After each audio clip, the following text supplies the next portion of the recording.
తరగతికి విచ్చేసిన నౌహియ స్నేహితులందరికీ స్వాగతం. రబి యారోన్ గిలోర్ గారు అడ్మిట్ అయినట్టున్నారు. మనం వారిని ఆహ్వానించి ఈ క్లాస్ ని ప్రారంభించుకుందాం. Shalom rabbi Yaron.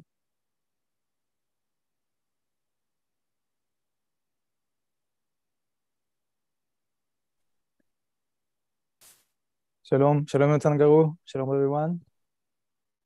Shalom Rabbi. We can start the class, Rabbi. Okay, תודה רבה. שבוע טוב, everyone.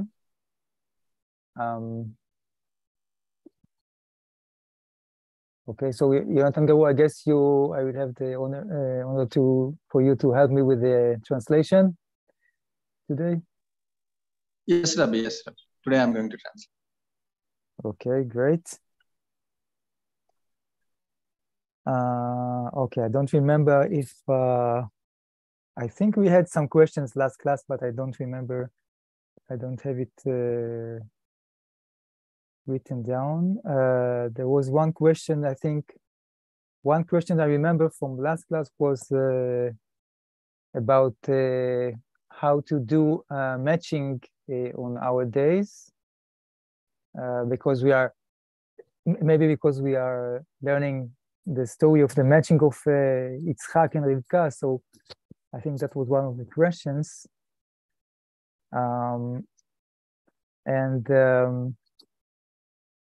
Well, I'm not sure I'm able to give a specific answer for that purpose, because it's like you have to know you have to know how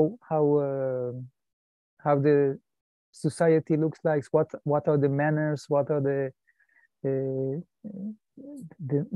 norms, you know. It's like what not everything is possible to say, but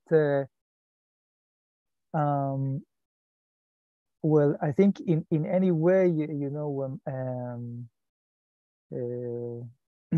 a man and a woman can find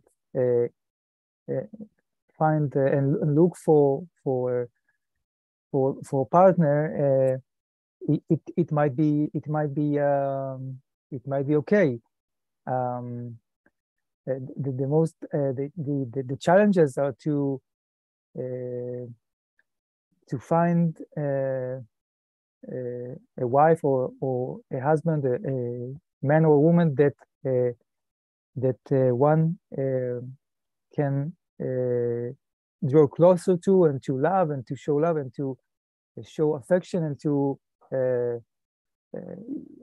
you know, to observe the most important command of "Ve'ahavta l'reacha kamocha," right? It's like love your friend as yourself, or love your fellow as yourself. So the most important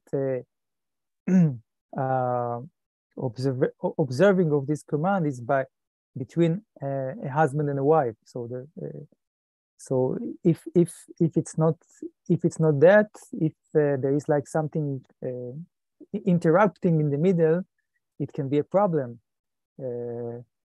So of course it's parents help can help, or friends or relatives, family, but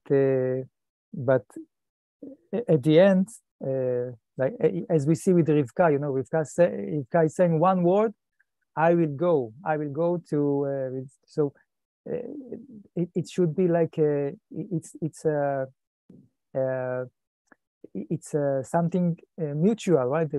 Both the man and the woman should agree, should be satisfied, should you know, live with a whole heart,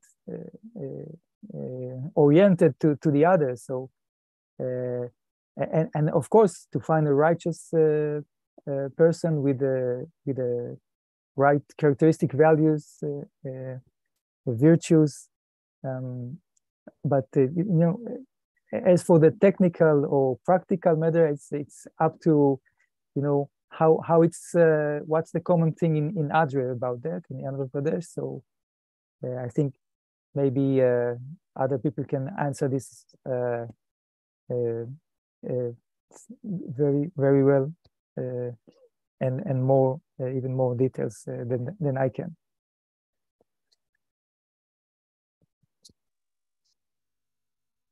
అందరికీ స్వాగతం అండి. దోరబ్బా, మనం గత క్లాస్లో లేవనెత్తినటువంటి ఒక ప్రశ్నతో ఈ తరగతిని రబ్బీ గారు ప్రారంభిస్తున్నారు.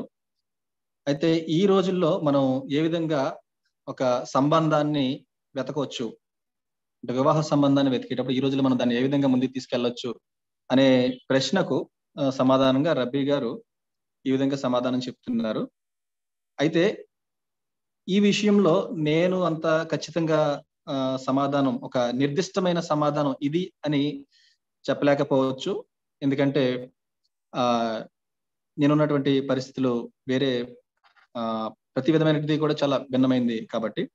అయితే మీరుంటున్నటువంటి, అంటే ఇక్కడ ఆంధ్రప్రదేశ్లో తెలుగువారు ఉంటున్నటువంటి ఈ సమాజానికి సంబంధించినటువంటి కట్టుబాట్లు, వీటి విషయాలు ఇక్కడున్న వారికి ఎక్కువగా అవి తెలిసే అవకాశం ఉంది కాబట్టి. అయితే ఒక స్త్రీ గాని లేదా ఒక పురుషుడు గాని వారు ఒక జీవిత భాగస్వామిని నేను పలానా వ్యక్తిని చేసుకోవాలి అని అనుకోవడం అనేది అది ఉత్తమమైనదే, మంచిదే.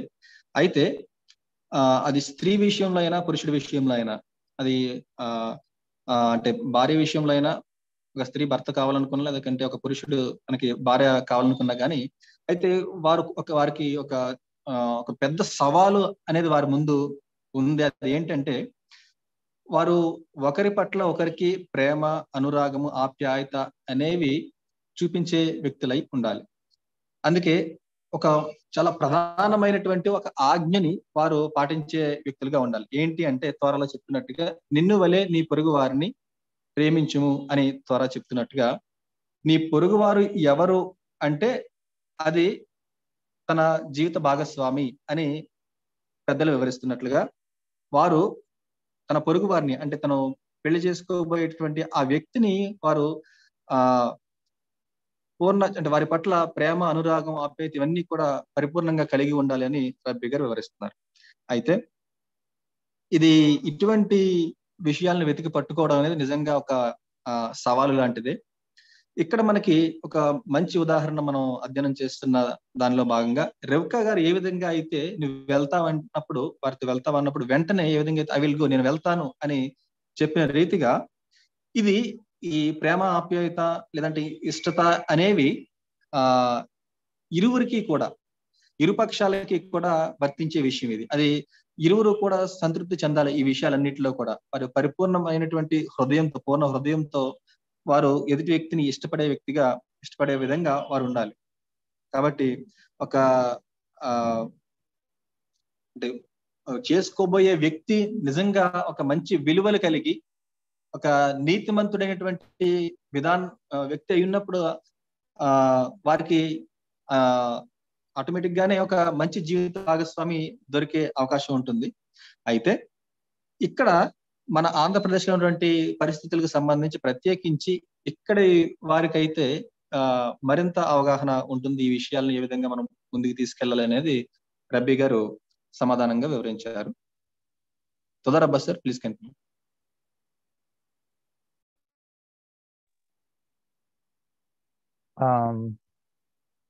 Okay, I have one more comment about that, and I recall also another question from, I think, from the previous class. Just another comment about we can call it the beauty, whether the beauty of the man or the woman.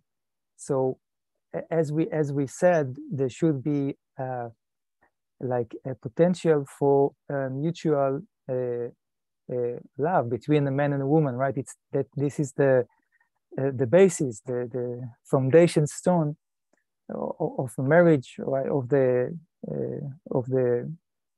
of the house. So of course, the personal characteristic, or what we can say in short, like the inner beauty is more significant. But we definitely also need like that there will be a relation that also going along with a what we call external beauty, right? How the man looks like, how the woman looks like. So they have to be good with each other, comfortable with each other, and not to have like some kind of I don't know, some like obstacles in this respect. So they have to feel that they can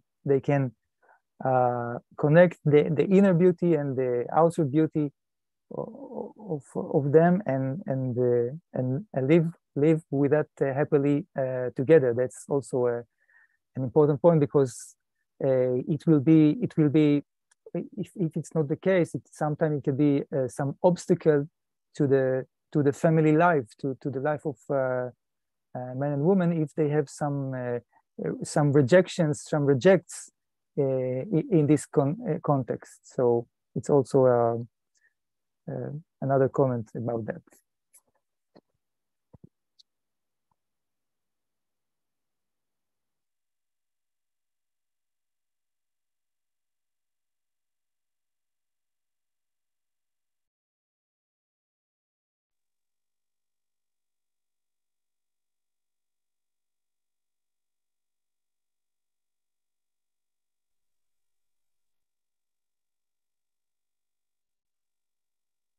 Rabbi, hello. Yes. The last sentence I heard is, it is sometimes obstacle to the family. Then my video was interrupted. Could you please come again? Yeah, I just wanted to point out that it will be like it won't be a positive environment if there's like some kind of rejections between a man and a woman, if for the what we call the outer beauty, right? Okay, so they have to be in a positive mood towards both the inner beauty of the other, and also to the outer beauty of the other. They have to, because they have to truly fulfill this mission, this mitzvah of ve'ahavta l'reacha kamocha, of loving each other, and that's the great rule of the Torah. So this is also an important aspect of matching.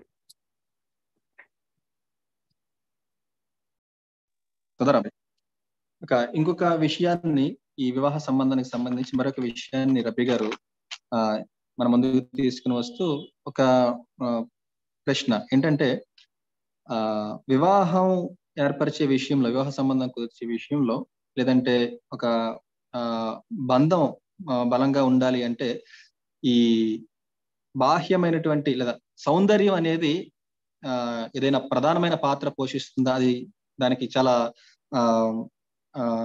Importance ఉందా అనే విషయానికి, అంటే సౌందర్యానికి, అందానికి, బాహ్యమైన అందానికి లేదా అందానికి ఎటువంటి ప్రాముఖ్యత ఉందనే విషయాన్ని వివరిస్తున్నారు.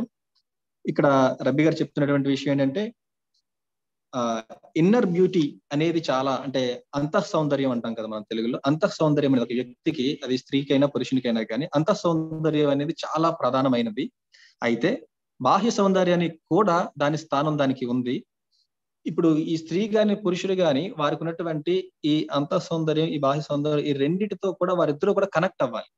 ఇద్దరు కూడా ఆ విషయాలను బట్టి వారు సంతోషించాలి, ఒకరిని ఒకరు ప్రేమించేవారై ఉండాలి, ప్రేమించుకునే విధంగా ఉండాలి. ఎందుకంటే అది చాలా ప్రధానమైనటువంటి ఆజ్ఞ. నిన్ను నీ పొరుగువారిని ప్రేమించుము అనేది. నీ పొరుగువారిని ప్రేమించగలిగే విధంగా వారి అంతః సౌందర్యం గాని బాహ్య సౌందర్యం గాని ఇరువురికి కూడా ఉండాలి. అప్పుడు దాన్ని వారు పరిపూర్ణంగా దాన్ని నెరవేర్చగలిగే పరిస్థితి ఉంటుంది.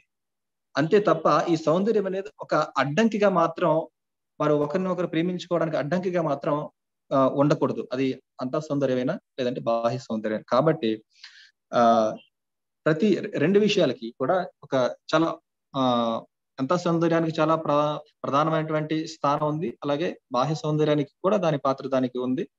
ముఖ్యమైన విషయం ఏంటంటే అవి ఒక మంచి వాతావరణం, ఇరువురు ఒకరికొకరు గౌరవించుకుని ప్రేమించుకునే విధానానికి అది తావు అవ్వాలి అని రబ్బీ గారు వివరిస్తున్నారు.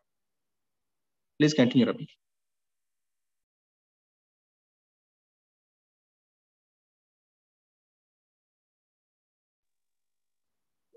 Okay, תודה רבה יונתן גרור.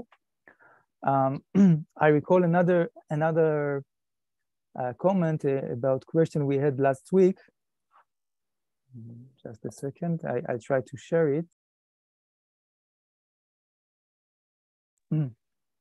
Yes, so there was a question whether there was a separate house where the women live or spend their time, and did they have a separate house, not living in the same house as a unit, as a family, like a husband and a wife?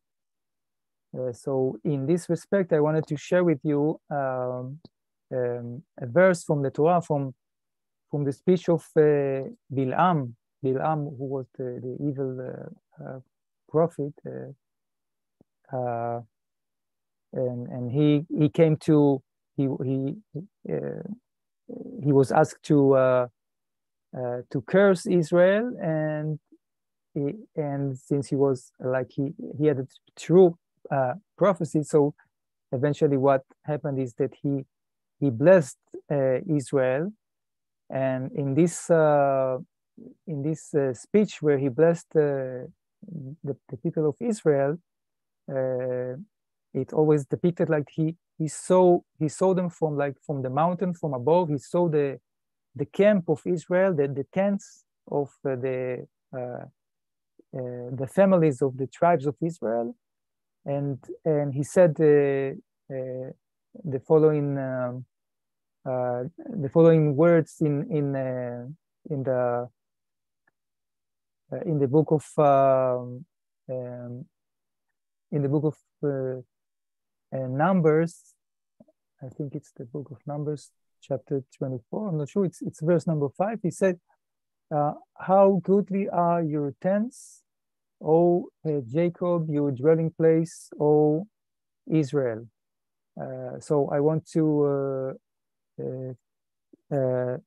show you how Rashi commentary understand and explain this, and help us to know something that related to the above question.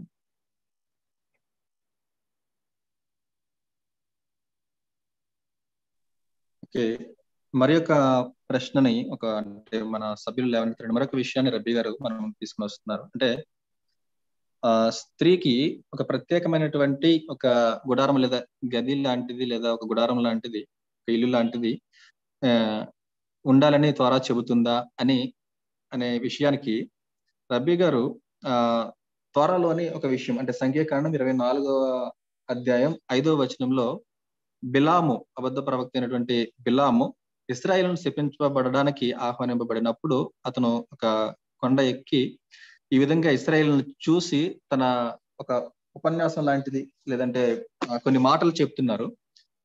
దానిలో అంటే సంఖ్యాకాండం 24వ అధ్యాయం 5వ వచనంలో ఈ విధంగా రాయబడి ఉంది: యాకోబు నీ గుడారములు, ఇశ్రాయేలు నీ నివాస స్థలములు ఎంతో రమ్యమైనవి అని ఇక్కడ రాయబడి ఉంది. ఈ విషయానికి రాశి గారు ఏమని వివరణ తీసుకుని వస్తున్నారు అనేది ఇప్పుడు మనకి రబ్బీ గారు వివరించబోతున్నారు. Please continue rabi.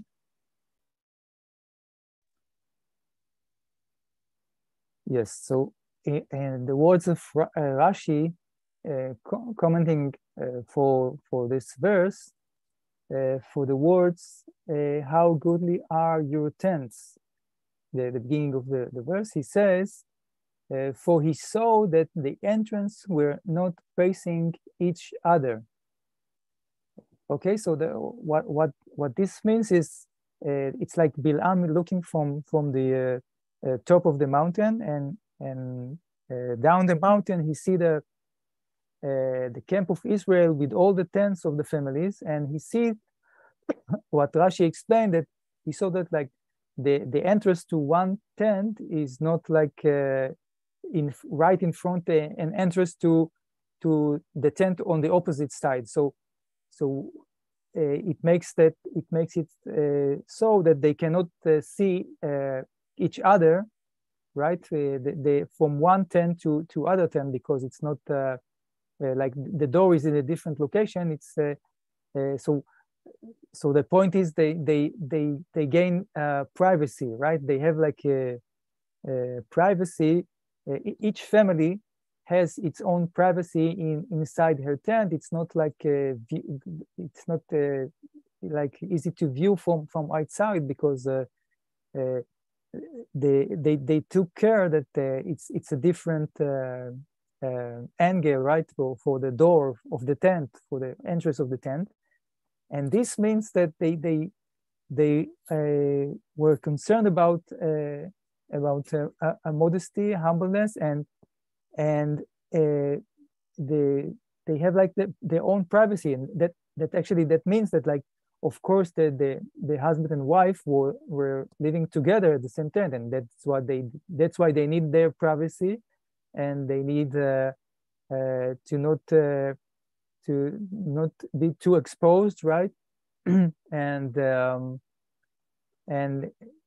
this is like a praise by Bil'am to Israel, to show how the family is important and respected, and how they take all kind of measures in order to accomplish that. So it's like the basis of family, the basis of relations, the basis of Torah, right? Of the general principle of Ahavta l'ra'acha kamocha. So they did all these measures in order to gain privacy for the husband and the wife. Okay, and that's so this is just an idea that help us answering that it's of course the families live together, and there was no something like a separate house for the woman. Maybe perhaps the women had some like a special tent for the working hours, right? To work in some special professions, but they live as a family, and this is a great praise, because other nations, or it was not so it was not so popular in other nations. There were all kind of less proper or improper behavior and conditions like between a man and a woman. So this can come to praise this respectful state of a family. By the way, we have this idea, like we find it, for example, according to halacha. I will add another comment according to the halacha on our days. Yes, Jonathan, please. Okay, స్త్రీలకు ప్రత్యేకమైనటువంటి ఒక గుడారం లేదంటే ఒక గది లాంటిది ఉండేది అనే దానికి రబీ గారు ఒక తోరా నుంచి మనకి వివరణ అందిస్తున్నారు. రాశి గారు సంఖ్యాకాండం 24వ అధ్యాయం 5వ వచనం, అంటే బిలాము చెప్పినటువంటి మాటలపై వ్యాఖ్యానిస్తూ ఈ విధంగా దాన్ని వివరించడం జరిగింది. అంటే how goodly are your tents, నీ గుడారంలో ఎంత రమ్యమైనవి అనే మాటకు రాశి గారు ఇచ్చినటువంటి వివరణ ఏంటంటే, బిలాము చూసినప్పుడు అంటే బిలాము ఆ పర్వతం మీద లేదా ఒక కొండ మీద శిఖరం మీద ఉండి చూస్తున్నాడు. ఆ దిగువన ఇశ్రాయేలీయుల గుడారములన్నీ కూడా కనిపిస్తున్నాయి. అవి ఎలా ఉన్నాయంటే, ఒక గుడారపు ద్వారము మరి ఒక గుడారపు ద్వారానికి సరిగ్గా ఎదురుగా లేవు. అవి అంటే ఒక గుడారపు ఎంట్రన్స్ దగ్గర ఉండి మనం చూస్తే మరొక గుడారపు ఎంట్రన్స్ కనిపించే విధంగా లేదనమాట. అది ఒక అడ్డుగా ఉన్నట్టుగా, ఒక గుడారానికి మరొక గుడారానికి అది అడ్డుగా ఉన్నట్టుగా ఉన్నాయి. అంటే ఒక గుడారపు ద్వారం దగ్గర ఉండి ఒకరు చూస్తున్నప్పుడు అవతల గుడారంలో వారు ఏం చేస్తున్నారో, ఎక్కడున్నారు అనేది కనిపించే విధంగా అక్కడ లేదనమాట పరిస్థితి. ఇది బిలాము గారు చూసినప్పుడు ఆయనకి ఒక విషయం అర్థమైంది. బిలాము చూసినప్పుడు ఏంటంటే, ఇది దేన్ని సూచిస్తుందంటే ఇశ్రాయేలీలు కుటుంబ జీవనానికి, లేదంటే స్త్రీ పురుషుల యొక్క ఏకాంతానికి ఎంత మర్యాద ఇచ్చేవారు, ఎంత గౌరవాన్ని ఇచ్చేవారు, వారి ప్రైవసీకి లేదంటే కుటుంబ బాంధవ్యానికి ఎంత గౌరవాన్ని ఇచ్చారు, అది ఎంత మోడెస్టీకి సంబంధించిన విషయం, ఒక అనుకువ లేదా మర్యాదకు సంబంధించిన విషయం, అనుకువకు సంబంధించిన విషయం అనేది దీన్ని బట్టి అర్థమవుతుంది.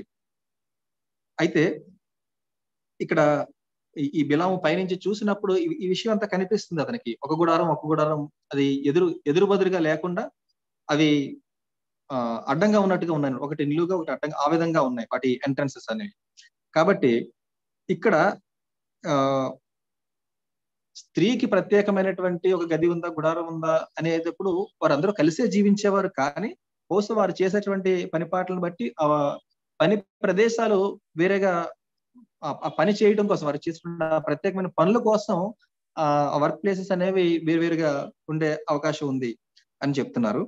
అయితే ఇది చూసినప్పుడు అంటే ప్రపంచ దేశాలు ఆ టైంకి చాలా అంటే ఈ స్త్రీ పురుష సంబంధాన్ని లేదంటే కుటుంబ గౌరవానికి అంత అసలు ప్రాధాన్యత ఇవ్వని సమాజంలో, ప్రపంచంలో ఈ ఇశ్రాయేల్ సమాజం అనేది ఇటువంటి విధానంలో గుడారాలను ఏర్పరచుకోవడం అనేది బిలాముకి ఎంతో నచ్చి దానిని ఇక్కడ అభినందిస్తూ పలుకుతున్నటువంటి మాటలు. మీ గుడారం ఎంతో రమ్యమైనవి అని ఇక్కడ వర్ణిస్తున్నట్టుగా మనకి అర్థమవుతుంది. ఇది కుటుంబం యొక్క మర్యాదకి, స్త్రీ పురుషుల యొక్క ఆ వ్యక్తిగత ప్రైవసీకి, వారి జీవన విధానానికి, వారి మోడెస్టీ, హంబుల్నెస్ కి, ఇవన్నిటికీ కూడా ఇది తార్కాణంగా ఉందని రబ్బీ గారు వివరిస్తున్నారు. దీనిలో ఉన్నటువంటి మరి ఒక ముఖ్యమైన విషయం అంటే హలక్కా ఒకటి మన ముందుకు తీసుకుని రాబోతున్నారు. ఆ విషయాన్ని కూడా ఇప్పుడు రబ్బీ గారి మాటలో విందాం. ప్లీజ్ కంటిన్యూ రబ్బీ.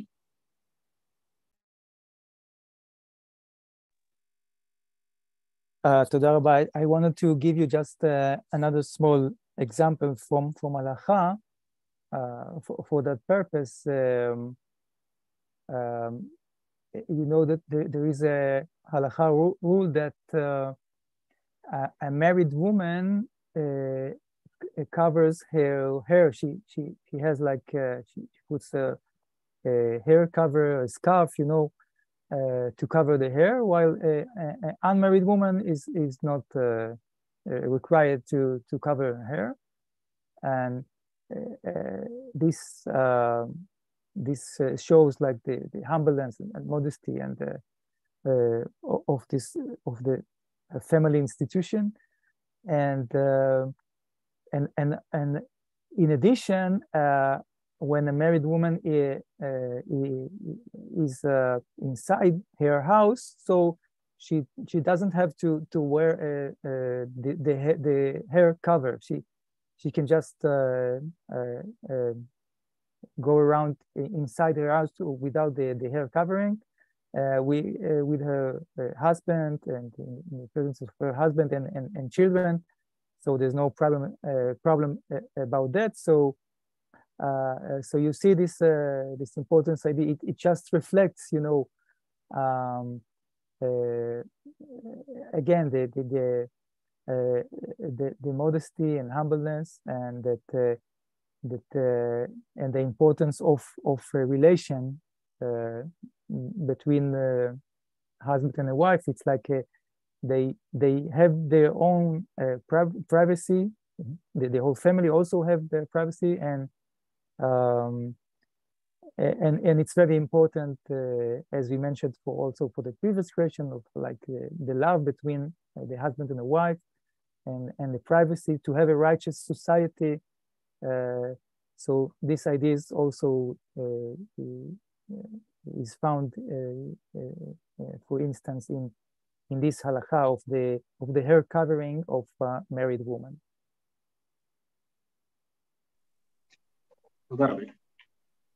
మరొక ఉదాహరణ హలక్కా నుంచి ఒక ఉదాహరణ తీసుకుని వచ్చి మనకి ఈ కుటుంబం యొక్క ప్రాధాన్యత లేదంటే ఈ కుటుంబ గౌరవానికి సంబంధించిన విషయాన్ని ఒకటి మనకి ముందుకు తీసుకుని వస్తున్నారు.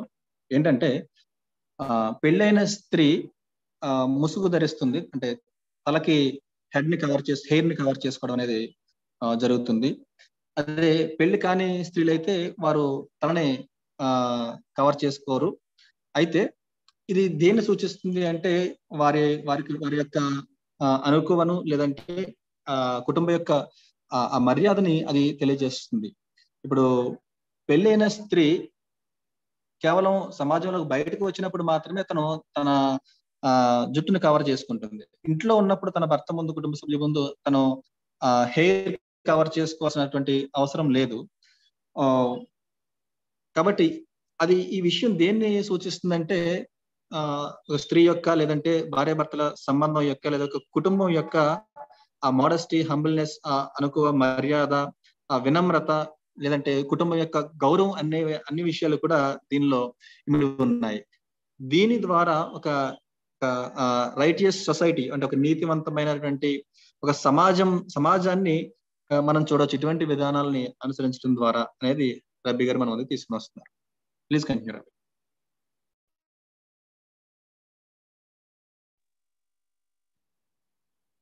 Okay, I think that was about it for the questions from the last class. Jonathan Garu, perhaps you can ask if there are any other questions from whatever we discussed so far. ఇప్పటి వరకు మనం చర్చించిన విషయాల్లో ఏదైనా ప్రశ్నలు ఏమన్నా ఉంటే తెలియజేస్తే రబ్బీ గారు వివరణ ఇవ్వడానికి సిద్ధంగా ఉన్నారు. సార్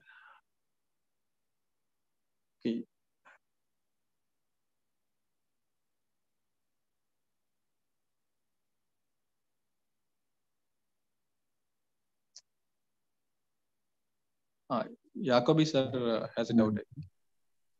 తోదా రబ్బా అండి, యోనాథన్ గారు. Wonderful Rav, very thankful to your answers regarding marriage issue. In these lines, I would like to add or ask some more questions. If possible, please help us. One is about the revolutionary, of course it is coming, revolutionary decision of Rivka Imenu, you said last week. That will be in the class today, maybe upcoming classes. But one more thing I would like to know, that is that Gemilut Hasadim attitude will help us to get a suitable partner according to Rivka Imenu's Gemilut Hasadim, as if Abraham Avinu as well as Hashem is looking or searching or something. Selectivity is depending on by a representative, no-head representative Eliezer. So is that correct? Gemilut Hasadim, doing as much as possible, Gemilut Hasadim will help that no-heads to get a suitable life partner. That is one question, bro. Okay. I think you understand my question. Okay, Rao. Okay, yeah, sure. I will try to answer that. Well, of course, in general, I can say, we say that the world in the chapters of Fathers, the world is founded on three foundations, right? And one of them is Gemilut Chasadim. There is Torah, Avodah, and Gemilut Chasadim. So the kindness human beings is a very fundamental thing for whatever we have in our life. So naturally, of course, it also help. Also, it helps with finding a match. Like that's what we should look for as a man or a woman in the person we want to live with. It's one of the greatest virtues to have and to look for. So and it's mutual. So definitely it's very important, and a lot of merits that we gain in our life are coming from what we can do. No, doesn't matter who we are, what we can do, like righteous deeds, like helping others, and all sort of types of Gemilut Chasadim, right? With the caring and assisting the surrounding us, and whatever a person is do for Gemilut Chasadim, it's a great blessing for his life. So naturally, also a great blessing in general, also for finding his match or her match, and also very important in order to construct a family with love and caring, and giving one to the other. So in this context, like you can say Gemilut Chasadim is very, very fundamental. Yeah.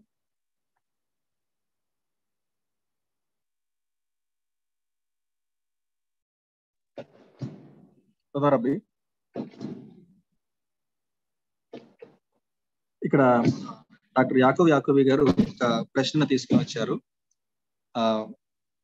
గిమ్లుత్ హసాదీం చేయడం అనే విషయము సరైన జీవిత భాగస్వామిని అందించడానికి ఉపకరిస్తుందా, సహాయపడుతుందా అనేది, అంటే ఈ గుణలక్షణం అనేది మంచి జీవిత భాగస్వామిని పొందుకోవడానికి సహాయపడుతుందా అని ఒక ప్రశ్న తీసుకుంటాగా రబ్బీ గారు ఒక సాధారణమైనటువంటి జనరల్ ఆన్సర్ ని మన ముందుకు తీసుకుని వచ్చారు. దయచేసి క్షమించండి, నిన్న చోట కొంచెం శబ్దాలు వస్తున్నాయి, అన్యథ భావించాలని భావిస్తున్నాను. ఏంటంటే మనకి మిష్నా చెప్తున్నది ఏంటంటే ఈ ప్రపంచం 3 విషయాల మీద ఆధారపడి ఉంది. అదేంటంటే తోరా, అవోదా, అలాగే గిమ్లుత్ హసాదీం. 3 విషయాలు చాలా ప్రధానమైనవి. దానిలో ప్రధానంగా గిమ్లుత్ హసాదీం అనేది అంటే చాలా చాలా ప్రధానమైంది, ఇది చాలా ఫండమెంటల్ అని చెప్తూ ఏంటంటే అఫ్ కోర్స్ మన జీవిత భాగస్వామిని కూడా అంటే చాలా ఆశీర్వాదాలను మనకి ఉపకరిస్తుంది ఈ విషయం. అలాగే జీవిత భాగస్వామిని తీసుకురావడానికి కూడా ఉపయోగపడుతుంది అని చెప్తూ ఇటువంటి ఒక గొప్ప గుణలక్షణాన్ని కలిగి ఉండడం ద్వారా మనం అనేక ఆశీర్వాదాలు పొందుకోవడమే కాకుండా, అంటే మనం సాధారణంగా చూసినప్పుడు ఎదుటి వారి పట్ల మనం శ్రద్ధ వహించడం, సమాజం పట్ల మనం ఒక బాధ్యత కలిగి ఉండడం, మంచి కార్యాలు చేయడం, మంచి పనులు చేయడం, ఇలాంటి విషయాలన్నీ కూడా మనకి మేలును చేసే విషయాలే. కాబట్టి దానికి సంబంధించిన ఆశీర్వాదం అనేది హషం గారు మనకి దయచేస్తారు. అలాగే జీవిత భాగస్వామి దొరికే విషయంలో కూడా ఇది తప్పకుండా సహాయపడుతుందని రబ్బీ గారు వివరించడం జరిగింది. Please continue rabbi.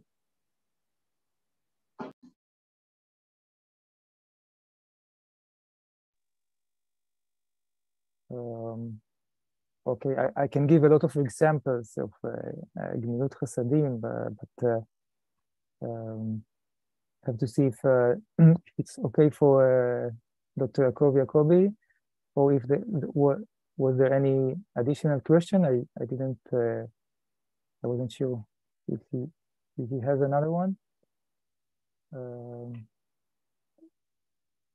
Okay, I guess we can wait to see if there's any other question. Jonathan, go. Is there anyone else? Let me ask Rabbi. ఎవరికైనా ఇంకేమైనా సందేహాలు ఉంటే దయచేసి హ్యాండ్ రైజ్ చేయండి.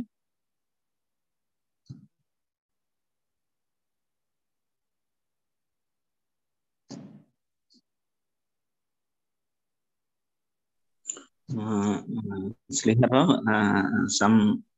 some questions came. I want to tell you instead of those persons. In Benenoch Halak also, I observed that a Jewish woman or man should not marry a no-head Benenoch woman or man, vice versa.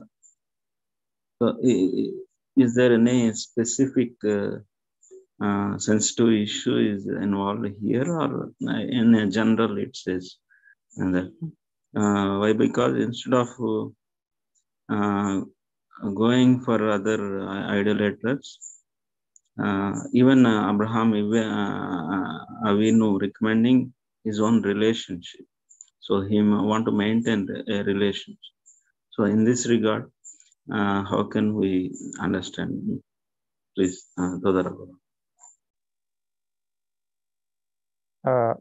Okay. Let me know if I got it clear. Dr. Yaakov, do you mean asking about like a mixed marriage between Jews and Noachites? Why is it not something to do?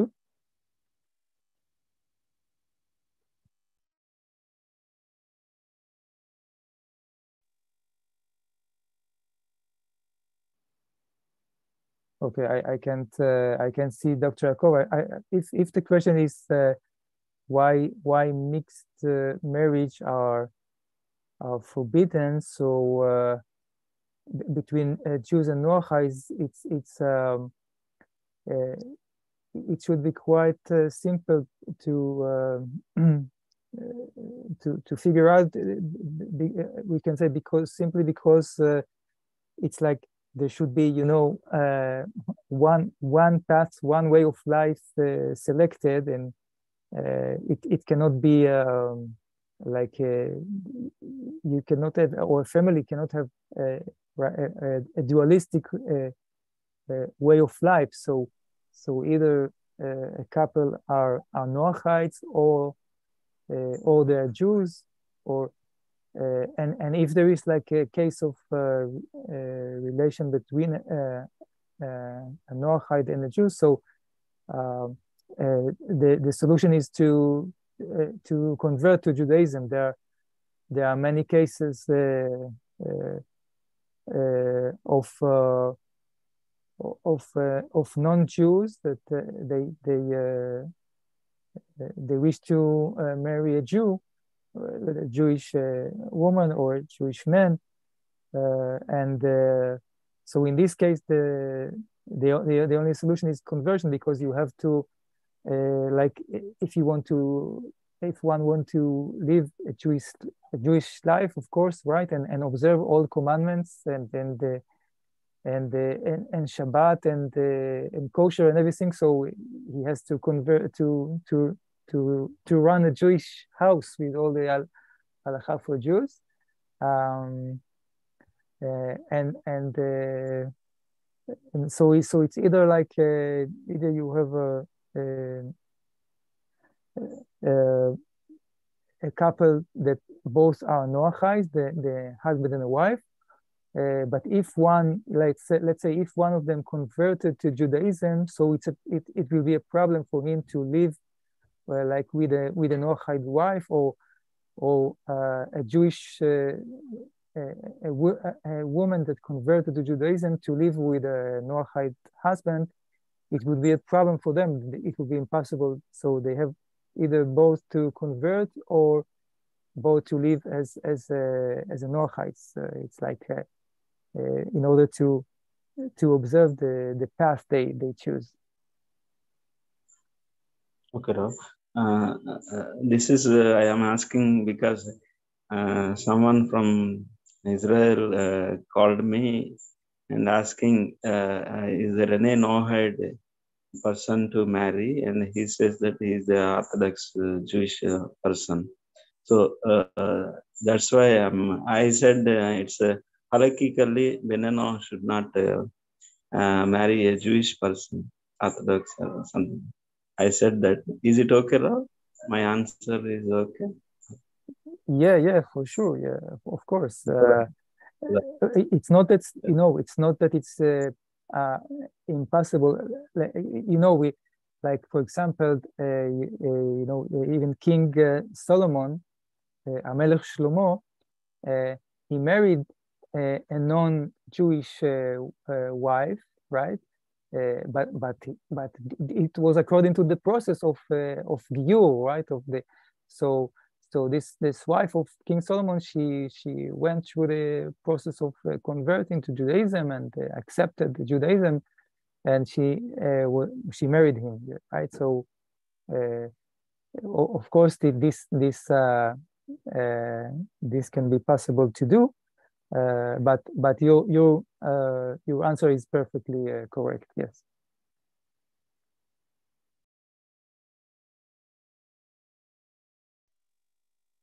Rabi, మన director గారు అయినటువంటి యాకోవి గారికి పంపించిన ఒక సహోదరులు పంపించినటువంటి ప్రశ్నని మన ముందుకు తీసుకుని వచ్చారు. ప్రశ్న ఏంటంటే, బెనై నోవా హలకా ప్రకారం ఒక యూదుడు నోవాహీయుడిని పెళ్లి చేసుకోకూడదు. అయితే దీనిలో ఏదైనా సూక్ష్మమైన విషయం ఏదైనా దాగి ఉందా అని అడుగుతున్నారు. దానికి సమాధానంగా రబ్బీ గారు ఇచ్చినటువంటి వివరణ ఏంటంటే, అంటే వారిద్దరు ఒక నోవాహీయుడు ఒక యూదుడు పెళ్లి చేసుకున్నప్పుడు అంటే రెండు విశ్వాసాలు, అంటే రెండు మార్గాలలో ప్రయాణించాల్సి ఉంటుంది. అటువంటి విధానం అనేది కుదరని విషయం. ఇందాక వరకు నేర్చుకున్న విషయం ఏంటంటే, వారిద్దరూ కూడా ఒకరినొకరు ప్రేమించుకుని ఒకటే మార్గంలో వాళ్ళు ప్రయాణించాల్సి ఉంటుంది. కానీ ఇక్కడ రెండు భిన్నమైనటువంటి మార్గాలు వారు వివాహం చేసుకోవడం ద్వారా అవి అక్కడ కుటుంబంలో శాంతి అనేది కొరవడుతుంది. కాబట్టి అది కుదరని విషయం. కాబట్టి ఇలాంటి విషయానికి పరిష్కారం ఏంటంటే, ఆ నోవాహీయుడు లేదా నోవాహీరాలు ఒక యూదుడిని లేదా యూద స్త్రీని పెళ్లి చేసుకోవాలనుకున్నప్పుడు వారు యూదత్వంలోకి కన్వర్ట్ అవ్వడం అనేది ఒక విషయం అనేది ఉంది. అది కూడా వారు యూదునిగా జీవించాలని ఆశపడుతూ ప్రేమిస్తూ ఆ ఆజ్ఞలన్నింటినీ కూడా వారు పాటించడానికి ప్రేమతో ముందుకు వచ్చి షబ్బాతుని పాటించడానికి ఇంకా మిగిలిన ఆజ్ఞలన్నింటినీ కూడా పాటిస్తూ ఒక యూదునిగా జీవించడానికి వారు ఇష్టపడినప్పుడు వారు కన్వర్ట్ అయ్యి ఆ వివాహ బంధాన్ని ముందుకు తీసుకుని వెళ్ళొచ్చు అని చెప్తున్నారు. అయితే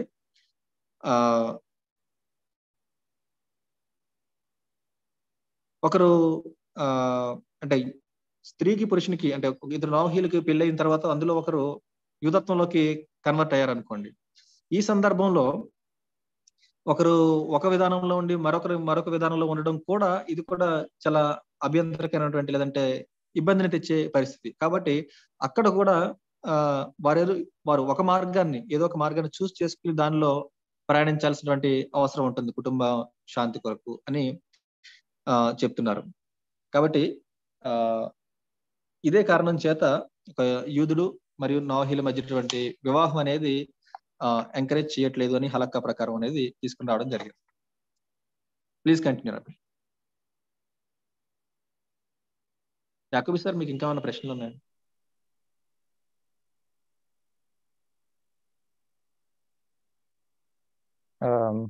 Okay.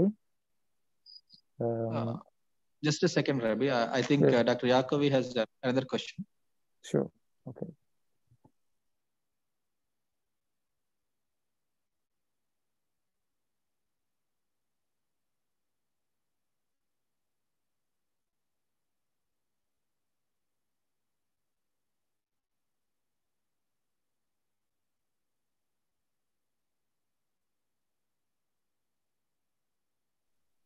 సార్ కొద్దిగా అన్మ్యూట్ చేయండి సార్. అంటే నాది కోహోస్ట్ గా నేను ప్లీజ్ అన్మ్యూట్ మీ.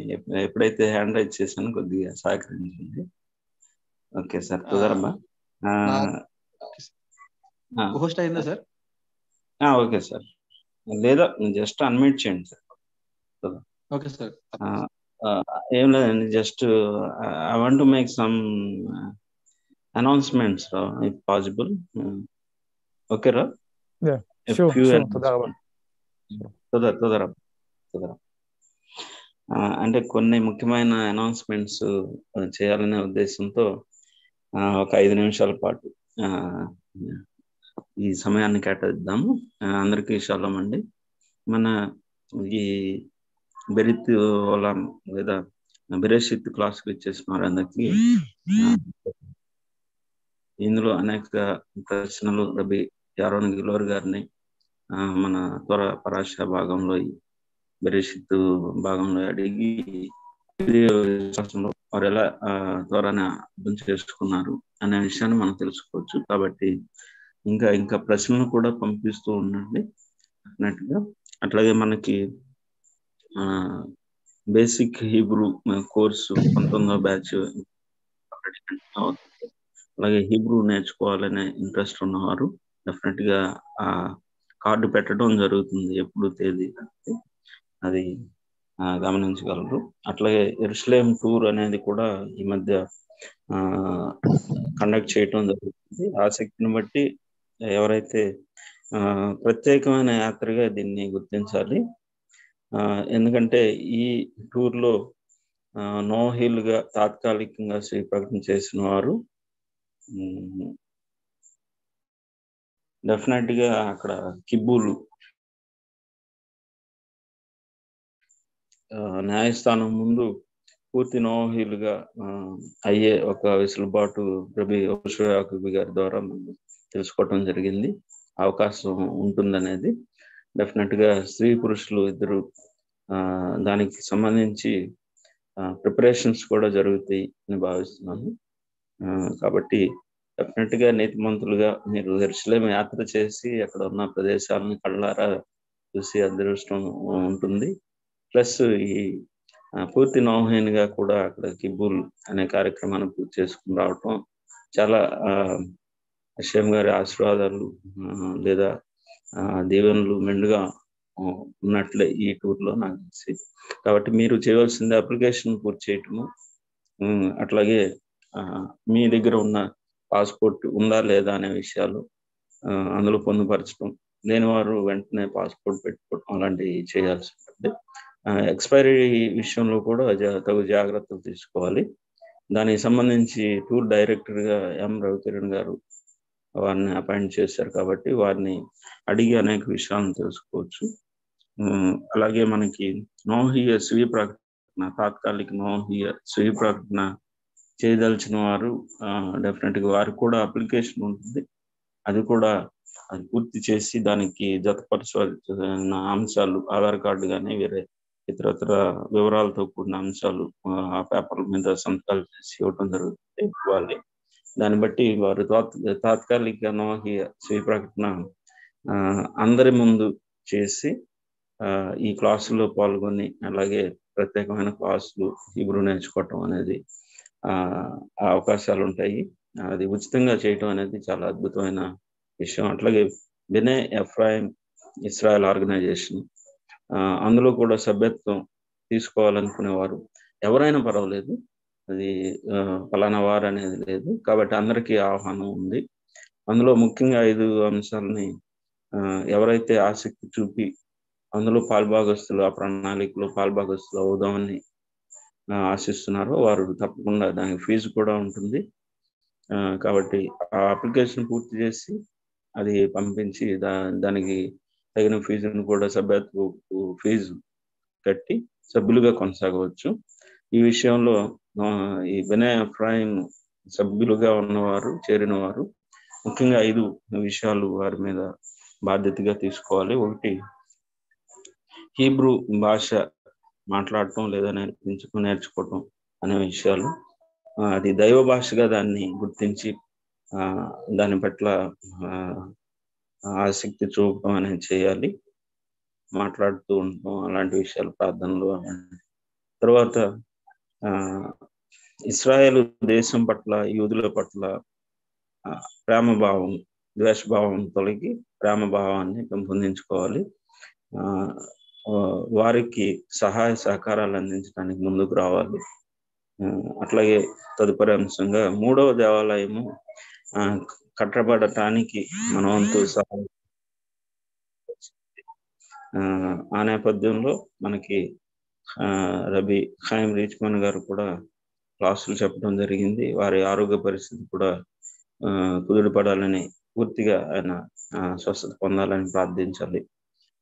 అట్లాగే చెదిరిన 10 గోత్రాలు, యూదీయ గోత్రాలు వెదకి, అంటే వారు సమకూర్చబడాలని, ఒకవేళ మీరైతే మీకు ఏ విధమైన సహాయాన్ని సహకారాలను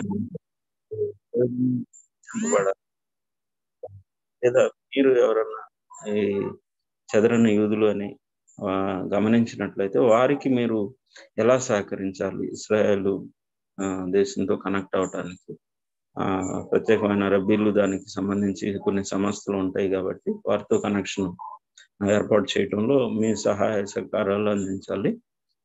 చివరిగా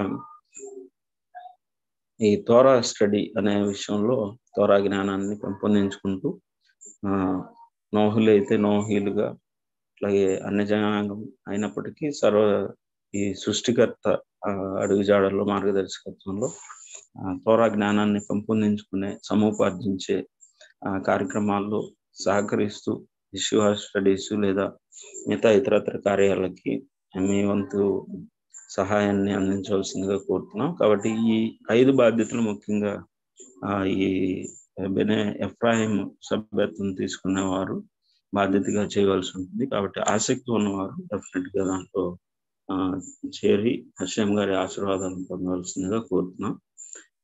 ఓకే సార్, రబీ గారు కొనసాగించవచ్చు. సార్, ఇంకొక ప్రశ్న కూడా అడుగుతుంది. నోహ్ గారు ఒక ప్రశ్న అడిగారు, సరే ఇది తెలియజేస్తాను.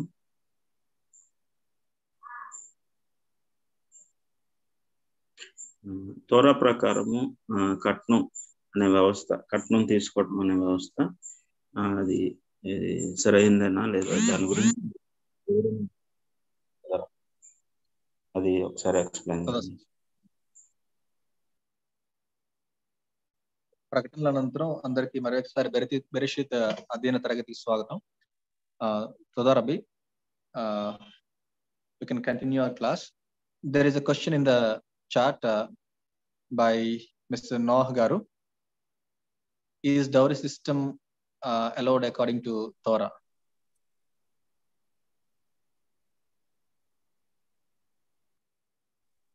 Yeah, sorry, can you repeat the question, please, Tanto? As you wish, Rabbi.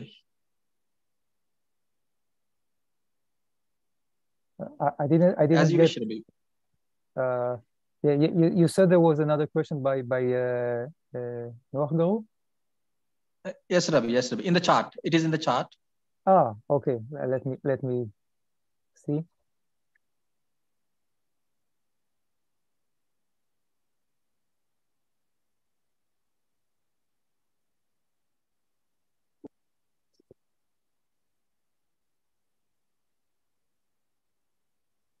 Is the dowry system accepted according to Torah?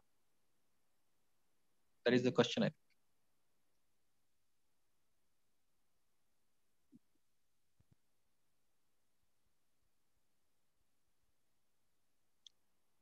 Rabbi, can you hear me? Yeah. Okay. I see. Okay, I see it now.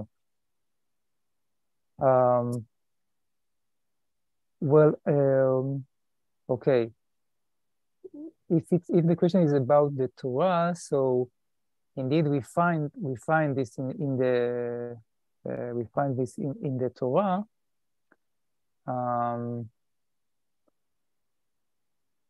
But I don't know in what context the question is asked.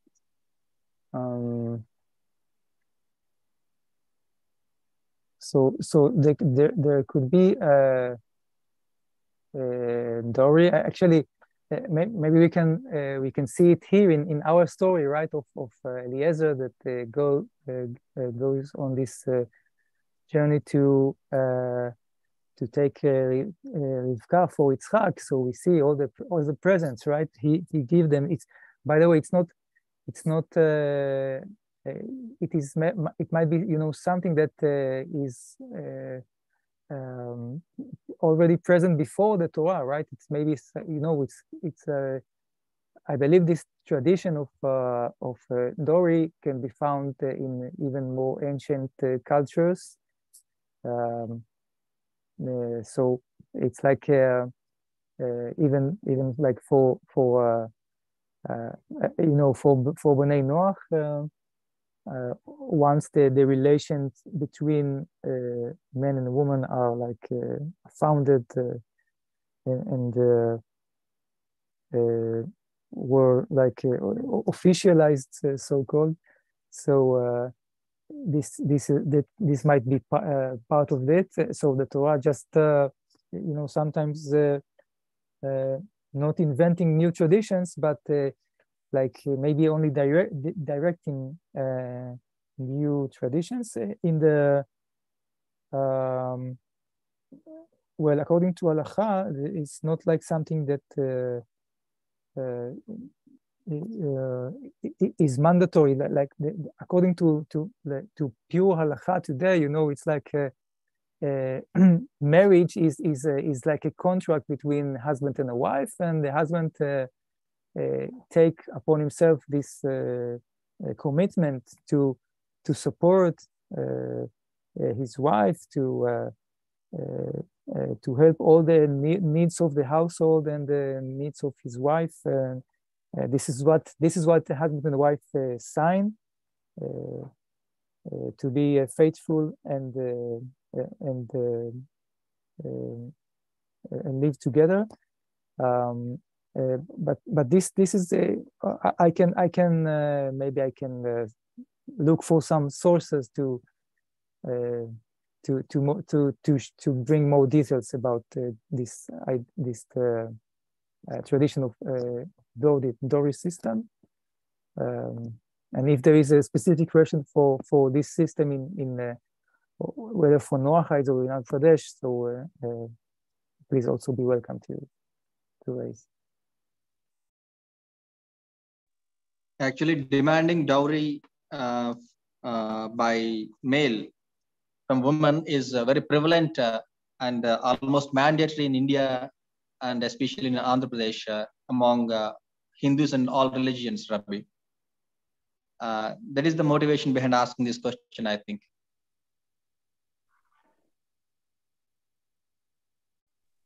Oh, I see.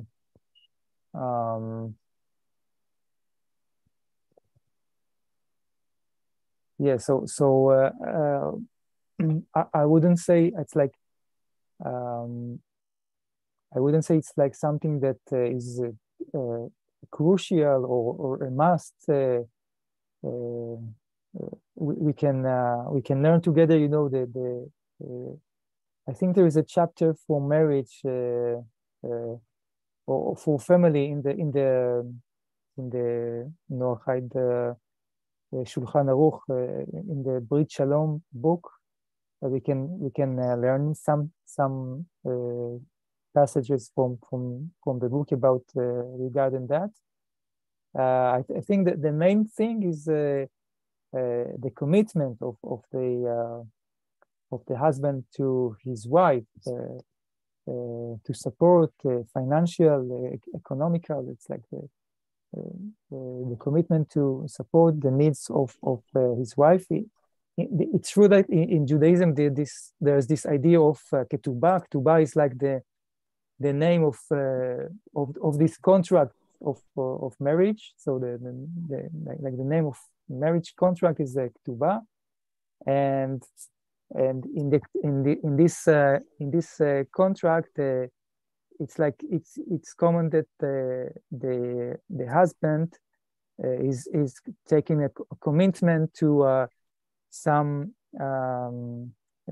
specific amount of money that is guaranteed. Like if there is any case of problem, so it's like or in case of God forbid if there's a divorce, so it's like a commitment. It shows it helps showing the commitment of the husband to his wife. So in this respect, well, it shouldn't be. I think I can say it shouldn't be something that becomes any kind of obstacle for a couple to get married. What important is the mutual commitment and responsibility one for each other. So this is the more important aspect of this contract of marriage. But it's not. I mean, it's not. There's nothing. Well, there's nothing wrong in when one gives presents or some benefits to his wife or to his wife's family.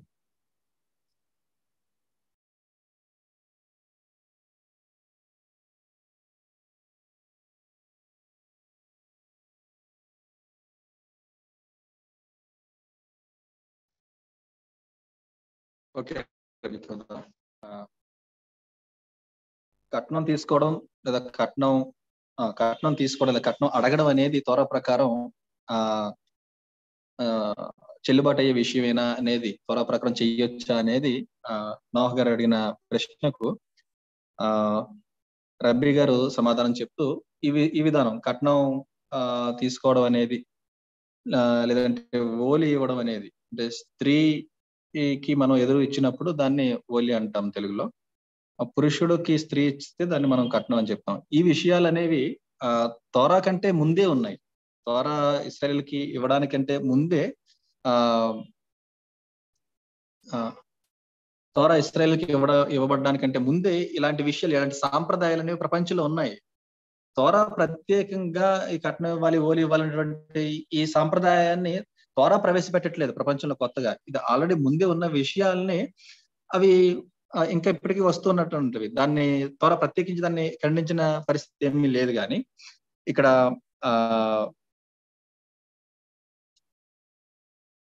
అంటే యూదియా వివాహం జరిగేటప్పుడు ఒక ప్రధానంగా ఏంటంటే కెతుబా అని ఒక అంటే marriage contract, అంటే వివాహానికి సంబంధించినటువంటి ఒక ఒప్పంద పత్రం అనేది రాసుకోవడం అనేది జరుగుతుంది. దానిలో ఏముంటుందంటే ప్రత్యేకించి ఆ పురుషుడు స్త్రీని ఎంత ఒక కమిట్మెంట్ తో, ఒక నిబద్ధతతో, లేదంటే ఒక ఎంత శ్రద్ధతో తనని చూసుకుంటారు అనేటువంటి విషయాలన్నీ కూడా అందులో రాయబడి ఉంటాయి. గాడ్ ఫర్బిడ్ ఇలా జరగకూడదు, కానీ ఒకవేళ జరిగితే, అంటే విడాకులు అనేవి ఒకవేళ వారి మధ్య జరిగితే గనక పురుషుడు స్త్రీకి ఎంత పరిహారం అనేది చెల్లించాలనే విషయం కూడా అందులో పొందుపరచబడి ఉంటుందన్నమాట. అది యూది వివాహంలో ఉన్నటువంటి విధానం. అయితే ఇక్కడ ప్రత్యేకించి ఒకరికొకరు బహుమానాలు ఇచ్చుకోవడం కానీ, లేదంటే ఏ రూపేనైనా కానీ, ధన రూపమైన ఏ విధానంలో అయినా కానీ ఒకరికొకరు బహుమానాలు, బెనిఫిట్స్, ఒకరికొకరు లబ్ధి చేసుకోవడం అనేది, ప్రయోజనాలు చేకూర్చుకోవడం అనే విషయాలన్నీ కూడా వివాహ ఒప్పందంలో భాగంగా చేసుకునేవన్నీ కూడా అది దానిలో తప్పేమీ లేదు. కానీ అయితే ఇది ఒక అడ్డంకి కాకూడదు. ఒక స్త్రీ పురుషుడు ఒకటి అవ్వడానికి కట్నం లేదంటే ఈ ఓలి అనేటువంటి విషయాలు అడ్డంకిగా మాత్రం మారకూడదు అని చెప్తున్నారు. కాబట్టి ఇక్కడ అంటే ప్రధానమైన విషయం ఏంటి అంటే, ఈ పెళ్లిలో ఒప్పందంలో స్త్రీ పురుషుల మధ్య ఉండాల్సింది ఏంటంటే, పురుషుడు తన భార్యకి లేదంటే తన జీవితం భాగస్వామి పట్ల ఎంత ఆదరణతో, ఎంత అంటే ఇటువంటి సపోర్ట్, అంటే ఆర్థిక పరమైన విషయాలు కానీ, తనకి అవసరమైన సమస్త విధమైన అవసరతల్ని కూడా ఏ విధంగా తాను సమకూర్చగలుగుతాడు అనేది ముందే తను కట్టుబడి వివాహానికి ముందుకు రావాల్సి ఉంటుందని వివరిస్తున్నారు. కాబట్టి ప్రధానంగా ఇది త్వర వ్యతిరేకించే విషయము కాదు, అలాగే త్వర కొత్తగా తీసుకొచ్చిన విషయము కూడా కాదు, ఆల్రెడీ ప్రపంచంలో ఉన్న విషయమే. అది ఇరువురి యొక్క సంతోషమైనటువంటి ఒక మంచి జీవితానికి కారణం అవ్వాలి తప్పితే అది ఒక అడ్డంకిగా మాత్రం అయ్యే విషయం కాకూడదని చెప్పి రబ్బీ గారు వివరించడం జరిగింది. తొదరబా రబ్బీ, please continue.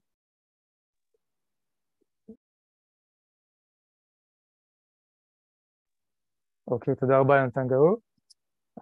Well, I think we can just go back and continue with with chapter 24 and continuing from the last point we stopped at, and see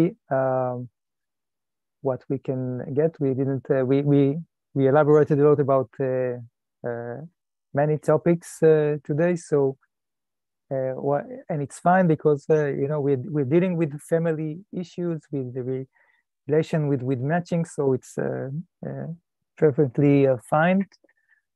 So I think we go to verse number 32, and this is where Eliezer, the servant of Abraham, is invited, and he comes to the house of Lavan, right, the brother of Rivka, and what we are about to see from this verse on is it's like the dialogue, the hospitality of Eliezer by Lavan and the family of Rivka, and also something interesting that we witness here is that very interestingly, Eliezer repeats like the whole story of what he went through. So he kind of repeats, and it's very interesting because the Torah, sometimes the Torah hardly say a word or few words for a huge topic, and here we see so much of elaborations, and so we have few things to learn out of that, and what the reason of that, and that's the idea about the conversation we are about to see from. It starts here in verse number 32, when Eliezer comes to the house of Lavan.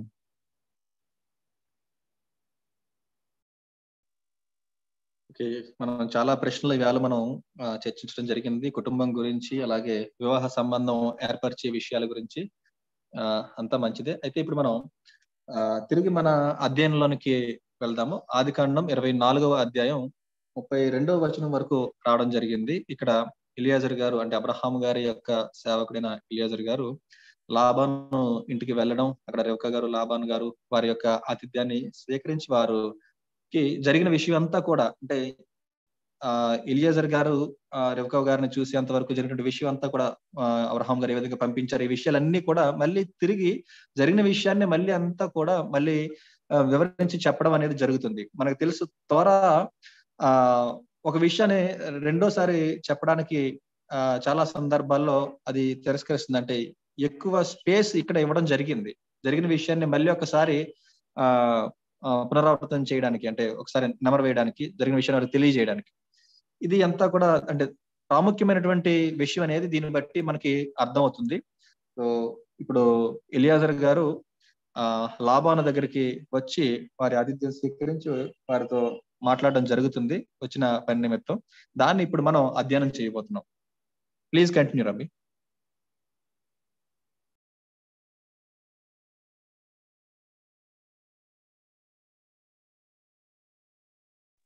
Okay. Let me try to share with you.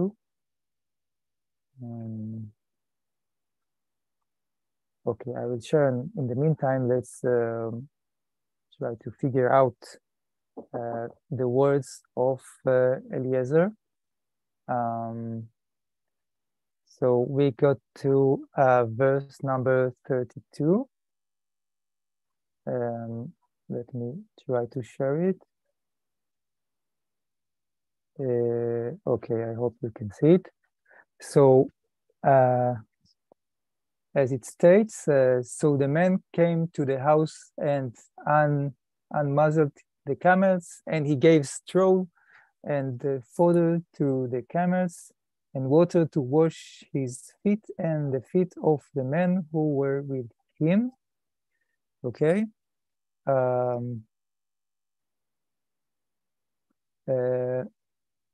So actually we face the manners of Eliezer here, right? He keeps control of his camels.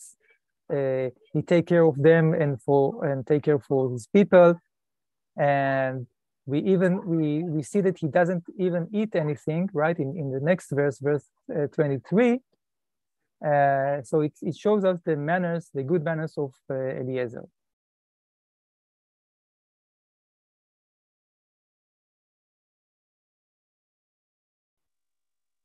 ఇక్కడ మనం 32వ వచనం చూసినప్పుడు ఆ మనుష్యుడు ఇంటికి వచ్చినప్పుడు లాబాను ఒంటెల గంతలు విప్పి ఒంటెలకు గడ్డియు మేతయు కాళ్ళు కడుగుకొనుటకు అతనికి అతనితో కూడా ఉన్న వారికి నీళ్లు ఇచ్చి అని రాయబడి ఉంది.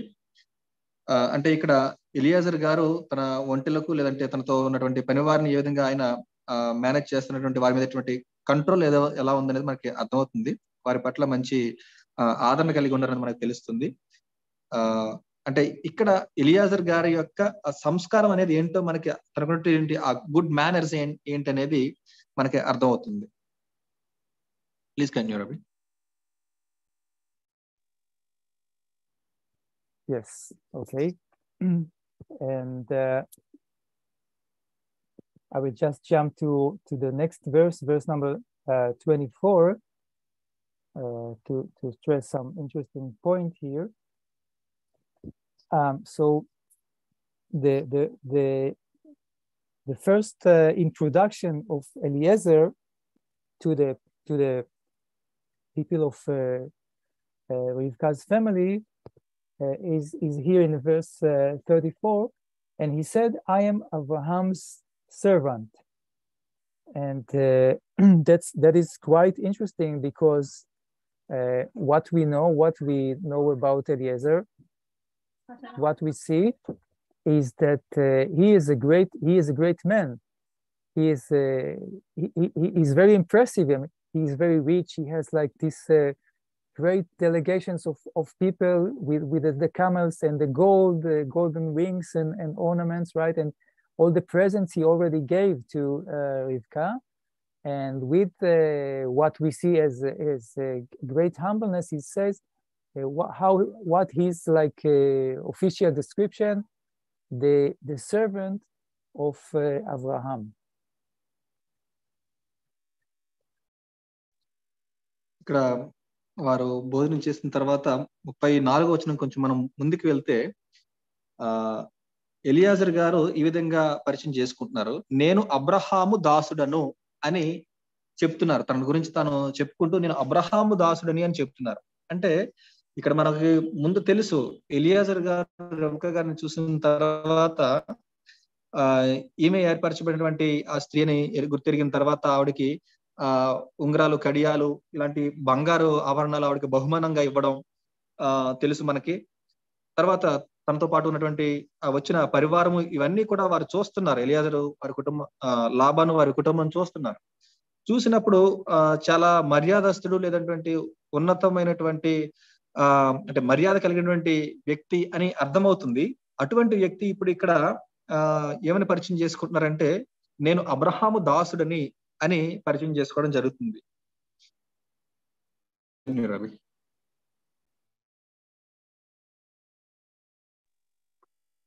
Right. So the idea that I wanted to point out with the words of Eliezer is that first of all, as the words of Rabbi Abraham Yitzhak Cohen Cook, Rabbi Cook, he says that shows the greatness, the great virtues of Eliezer. That the words he find for describing himself is like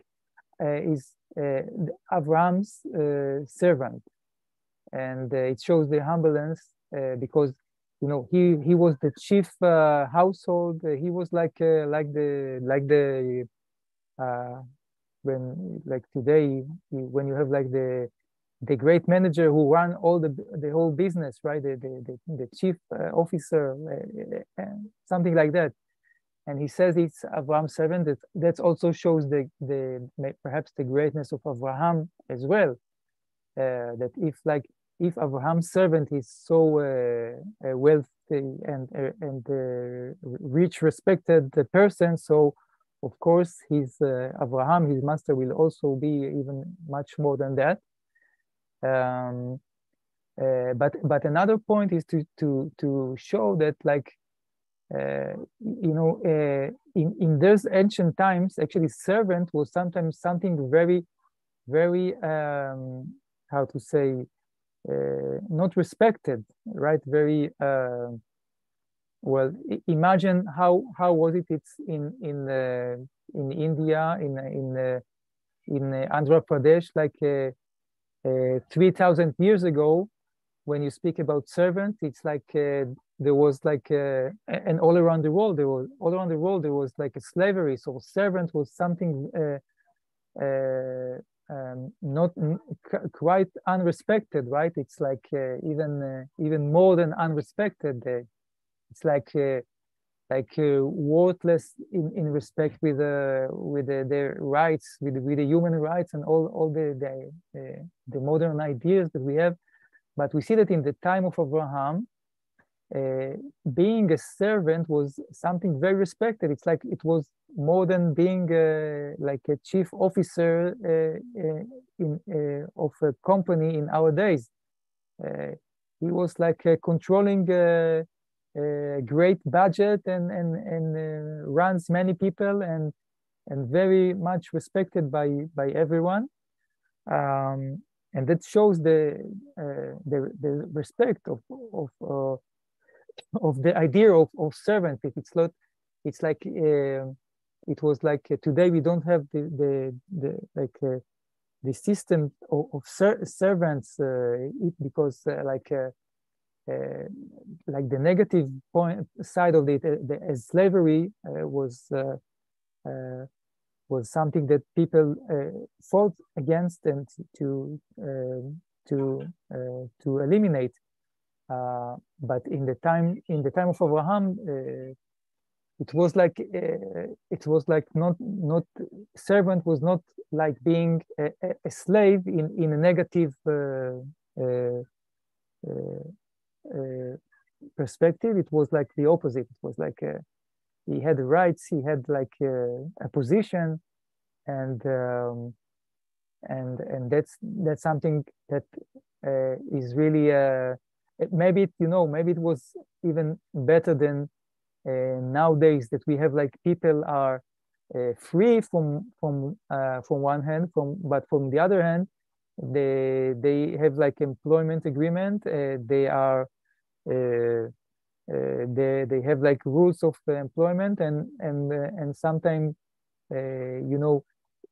the case of being a servant it's even much better, because Eliezer had all this great deal and merits to live inside the house of Abraham.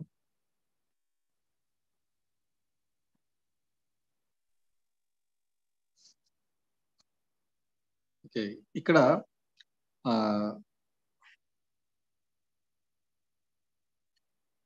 Eliezer గారు తాను పరిచయం చేసుకున్నటువంటి విధానాన్ని, అంటే Abraham cook గారు, ఒక గొప్ప రబ్బీ అయినటువంటి అబ్రహాం కుక్ గారు ఈ విధంగా వివరిస్తున్నారు. అంటే ఎలియాజర్ ఎంత ఒక హంబుల్ పర్సన్ అనేది, ఒక వినమ్రత కలిగినటువంటి వ్యక్తి, గొప్ప వ్యక్తి అనేది ఇక్కడ మనకి అర్థమవుతుంది.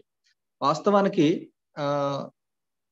అబ్రహాము గారి సంబంధించినటువంటి ప్రతి వివరాలు కూడా, అంటే ఒక చీఫ్ ఆఫీసర్ లాగా, ఒక ప్రముఖమైనటువంటి ఒక ఆఫీసర్ లాగా, ఒక ఆఫీసర్ కేడర్ లో ఉన్నటువంటి ఉద్యోగం అయింది అబ్రహాం గారి దగ్గర. ఒక గొప్ప మేనేజర్ ని చెప్పొచ్చు. అయినా కానీ తాను నేను అబ్రహాము దాసుడని అని పరిచయం చేసుకుంటున్నారు. దీన్ని బట్టి మనకి ఏమర్థం అవుతుందంటే, అంటే ఎలియాజర్ గారు కింద మళ్ళీ చాలా మంది సేవకులు ఉండడం, ఉద్యోగులు పని చేయడం, ఇదంతా జరుగుతుంది. చాలా విషయాలను ఈయన మేనేజ్ చేస్తున్నారు. ఇటువంటి ఒక వ్యక్తి తనను తాను ఒక దాసుడిని అని అబ్రహాంకి పరిచయం చేసుకుంటున్నప్పుడు, దీన్ని బట్టి ఈ విషయమే విన్నవారికి ఒక విషయాన్ని తెలియజేస్తుంది. ఒక దాసుడే ఇంత మర్యాదస్తుడైనప్పుడు, ఇంత మర్యాదపూర్వకంగా గౌరవంగా నడుచుకుంటున్నప్పుడు, యజమాని ఇంకా ఎంత ఒక గౌరవప్రదంగా మర్యాద పూర్వకంగా నడుచుకునే వ్యక్తి అయి ఉంటారనేది దీన్ని బట్టి, ఈ మాటలను బట్టి అర్థం చేసుకోవచ్చు అనేది అబ్రహాం కుక్ గారు ఇచ్చినటువంటి వివరణ. అలాగే మరి ఒక విషయం, ఒక 3000 సంవత్సరాల క్రితం, అంటే ప్రత్యేకించి భారతదేశంలో కానీ ఆంధ్రప్రదేశ్ లో కానీ ఈ దాస్య వ్యవస్థ అనేది మనం చూసినప్పుడు, ఈ బానిసత్వానికి సంబంధించినటువంటి విషయాలు మనం పరిశీలిస్తే ఖచ్చితంగా ఇటువంటి సంస్కృతి, అంటే అబ్రహాం గారి దాసుడైనటువంటి ఎలియాజరు, అంటే ఎలియాజరు ఎటువంటి పరిస్థితుల్లో ఉన్నారో అటువంటి పరిస్థితులు ఉండేవి కాకపోవచ్చు ఖచ్చితంగా. అంటే మనం చూస్తూ వస్తున్నాం, ఈ దాస్య వ్యవస్థని నిర్మూలించడానికి మానవ హక్కుల ఈ విధానాలు అనేవన్నీ కూడా ఆ తర్వాత కాలాల్లో అవి ఉద్భవించడం జరిగింది. మానవ హక్కుల పరిరక్షణ సంస్థలు రావడం అనేది జరిగింది, మనకు తెలుసు. అయితే ఎలియాజర్ గారి పొజిషన్ ఎలాంటిదని మనం అర్థం చేసుకుంటే, ప్రస్తుత కాలంలో ఒక పెద్ద కంపెనీకి ఒక చీఫ్ ఆఫీసర్ ఎలాంటి వారు, అంటే సిఇఓ లాంటి పొజిషన్ అన్నమాట. అలాంటి ఈ స్థానంలో ఎలియాజర్ గారు పనిచేయడం జరుగుతుంది అక్కడ. తన కిందే అనేక మంది ఉద్యోగులు, ప్రజలు పనిచేసే విధానం. అయినా కానీ ఆయన తనని అబ్రహాంకి దాసునిగా చెప్పుకోవడం అనేది జరుగుతుంది. అయితే మనకి ఈ రోజుల్లో దాస్య వ్యవస్థ పట్ల చాలా అంటే మంచి ఉద్దేశం అయితే లేదు. అంటే యజమాని దాసుల్ని హింసించే విషయాలు ఇవే మనకు తెలుసు, పరిచయం ఉన్న విషయాలు. కానీ అబ్రహాం గారి కాలంలో ఆ రోజుల్లో ప్రత్యేకించి దాస్య వ్యవస్థకి, అంటే అది ఇప్పుడు మనం దాస్యం అని ప్రస్తావిస్తున్నప్పటికీ కూడా ఒక నెగటివ్ కానటేషన్ లో అప్పుడు చాలా మంచి ఉద్దేశం ఉండేది. ఎందుకంటే అది ఒక ఒప్పందం ఉండేది, అంటే ఒక పనివాడికి యజమానికి మధ్యలో ఒక ఎంప్లాయ్మెంట్ అగ్రిమెంట్, అంటే ఒక నిబంధన వారిద్దరి మధ్య కూడా జరిగి ఉండేది. ఏ విషయాలు వారి పట్ల, ఒకరి పట్ల ఈ పని చేసినందుకు తనకి ఏంటి అనేది, జీతం విషయాలు, అలాంటివన్నీ కూడా ఒక ఒప్పంద పత్రం రాసుకుని వారు అవి జరిగించేవారు. కాబట్టి నేను ఒక వ్యక్తి కింద, నేను దాసుని తన కింద పనిచేస్తున్నానని చెప్పినప్పుడు తనకి అది చాలా మెరుగైన విషయం అనమాట. చాలా మంది అది గౌరవప్రదమైన స్థానం అది సమాజంలో ఆ రోజుల్లో. కానీ ఇప్పుడు ఆ పరిస్థితి అయితే లేదు. కాబట్టి ఇవన్నీ చూసినప్పుడు అబ్రహాం కుక్ గారు వివరిస్తున్నటువంటి విషయాన్ని బట్టి, ఎలియాజర్ చెప్పినటువంటి మాటను బట్టి, ఎలియాజర్ ఎంత సంస్కారం కలిగినటువంటి వ్యక్తి అయినప్పుడు తన యజమాని అయినటువంటి అబ్రహాం గారు తన కుటుంబీకులు ఇంకెంత గౌరవం, మర్యాద కలిగిన వ్యక్తులు అనేది వారు అర్థం చేసుకోవడం జరిగింది, లాభాను వారి కుటుంబం. Please continue rub.